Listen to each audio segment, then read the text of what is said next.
Hello everyone, Jackie Ding here. We're out here, Buttonwillow. It's the most incredible story. We put everything together in about 2 weeks and shipped it here. Made one adjustment to the ride height sensor, which was cutting traction control a little bit. And now it's working 95%, like perfect. I think handling balance were a little bit off. Only had just one practice session and I really just did like 2 installation laps. People keep blowing up. I can't wait to see what this car can do. We're getting down there. We don't have a lap time just yet. My solo is not working this weekend also, so that's not great. We'll try to get it back online, but really good start, really good initial beginning. Car's working good. Front splitter, front lip, front hood, and the new front hood vent actually cut out and everything, so it is pulling air directly from the wheel well, actually alleviating pressure. These and the carbon fiber wing at the back is all done by Spage Sport, our awesome sponsor, who is up from Canada, one of our partners for this year, and in the future to try and make more super parts for the tracking community and for the street driving community also. We're on Yokohama AO52s, running Titan 7. These are the TS5s, 18 by 10.5 plus 40, squared fitment, front and rear. Pads we're using CSG C2 in the front and C11 at the back with endless RF 650 fluids. No other braking parts apart from that. Interior, we have Sparco Evo seats, Sparco harnesses, and the Studio RSR, what they're calling the Lonely Driver spec, which is a single crossbar instead of the dual crossbar, because honestly, when you're time attacking, you only need to protect the driver, not the passenger, right? So this side can save some weight. We have race inch tow hook for keeping us safe, just in case any adversities happen. And an AMS downpipe and a tune to push the car up to about 450 wheel horsepower on a dyno jet. In terms of suspension, we have Reinhardt's 2-ways, coilovers, and also ABOC adjustable front sway bar, and SPL control arms. Basically everywhere, spherical roll joints wherever they couldn't get an arm made just in time. We have a lot of fun things we can adjust with. Right now the car is running about 2.8 degrees of camber front and rear, 0 of toe at the front, 0.4 at the rear. So it's pushing a little bit, but we'll slowly sort that out with aero, with suspension setup, with all of this. Either way, it looks badass, it goes badass. Can't wait for what we can do next.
too.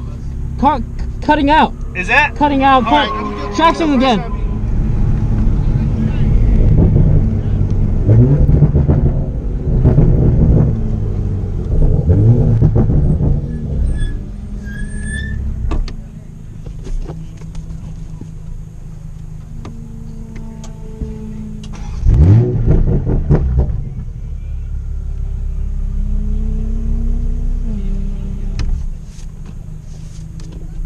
So we experienced some interesting problems in that session. Suddenly the dash going black. It was very weird. You know, to solve it, we kind of check the voltage and everything. Voltage looked fine on the anti-gravity battery.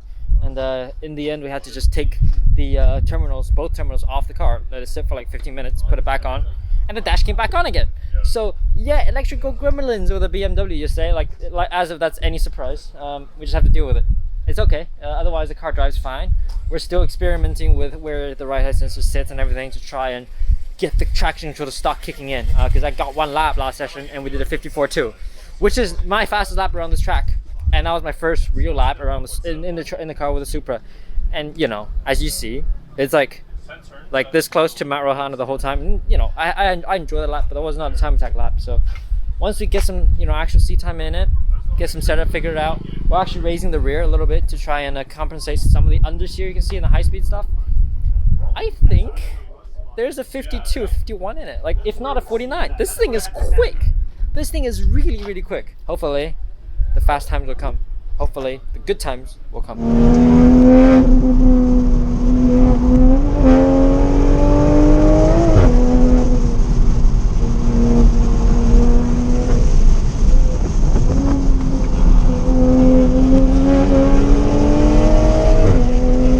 Session number 2 done. Feels very good. 52.8. 152.8. Jesus Christ, that thing is quick. I'm super happy. I'm well happy, yes, but it's got to be faster. It's got to go 49s. I'm starting to slowly feel like I don't know if 49s is possible this weekend, just due to the amount like hurdles we're trying to jump through right now. So traction control issue, as you know, is persisting.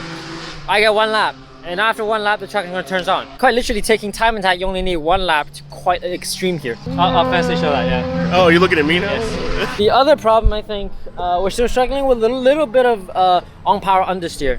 So what I'm starting to resort to do is, you know, adapting my driving to the car. I do a pretty big lift off on the turn-in, so the weight shifts back to the front, and then do the turn and get back on power and kind of plants the rear.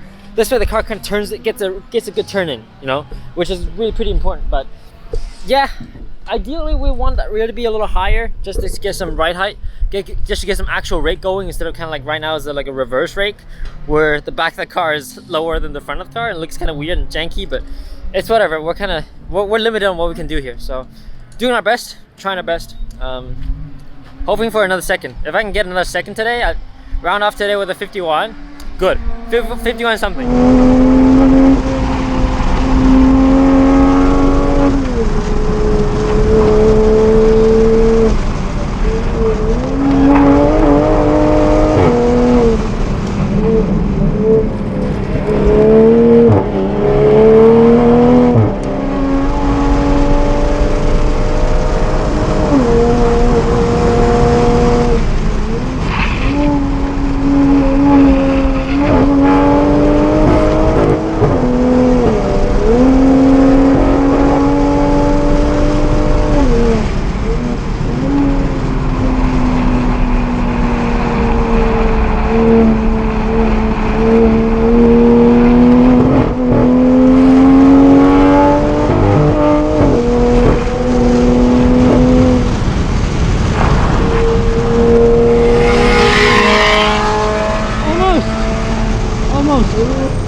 Traction, it's okay. Good? Good traction.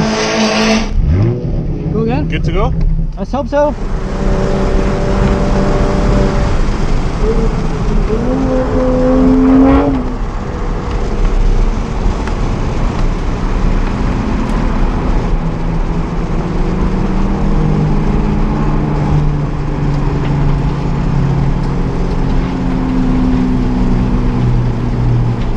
We lost gearbox. Oh fuck, oh fuck, oh fuck.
holy shit moment out of this, because we just ran a 50 flat, 50.3 with traffic, and I don't know. I don't know what to say.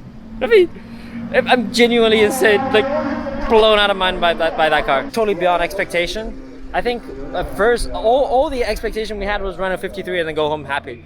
But like deep down inside, I knew like the car could probably do a 49. I think it had it in it, and we just kind of did 50.3. And there's more. There's more. Don't give up. I'm not giving up.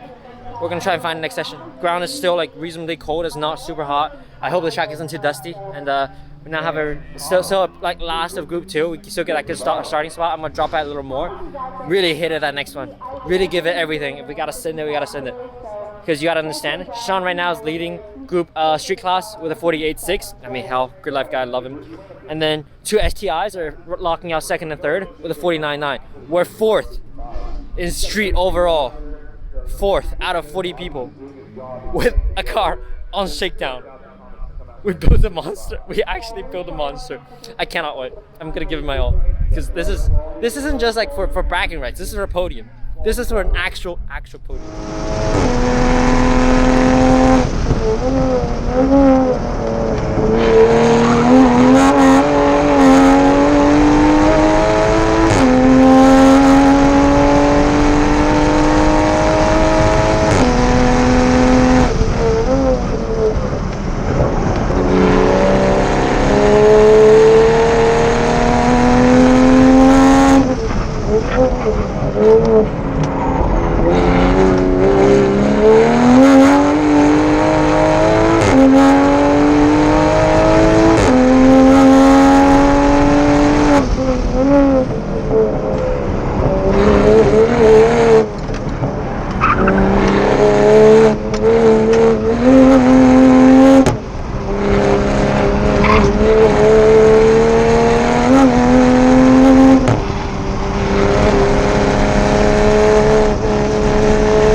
Come on! Alright, friendos. 2 more sessions. We're sitting at a 150 flat. I mean, I do mean flat, 150.05. It's insane. It's actually insane. So, yeah, we're gonna go for it. Absolutely go for it. It's really hot right now, but we'll give it our best shot because if we do get it, we're walking home with some trophies, boys.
think this weekend went really well. Unfortunately, we couldn't bring it home with the 49. Such a shame. The car just wouldn't cooperate in the very last session. We've proven that all the aero works, all the suspension works, all the everything is like really stiff, as you can tell right now. We'll come back next year. Hopefully goal is 48, like a low 48. I think this car can do it. This car's got so much potential. We barely began the V2 build and it's already gone 150 flat. We were a hair, literally half a tenth off the street overall podium, and almost broke the Subaru all-wheel drive domination in street class. So I'm pretty glad. Got a lot of work to do over the winter, trying to figure out the car electronics. It's really good, but it only works occasionally, and occasionally isn't good enough for us. Thank you all very much for watching, enjoying our crazy 2 weeks build on the TA90. We somehow ended up as the fastest Supra overall. Yeah, by like 2.5 seconds. We're gonna try to compete with guys like Sean, who is still about 1.5 seconds ahead of us. We got plenty to do, plenty more to come. Thank you all so much. See you all next time.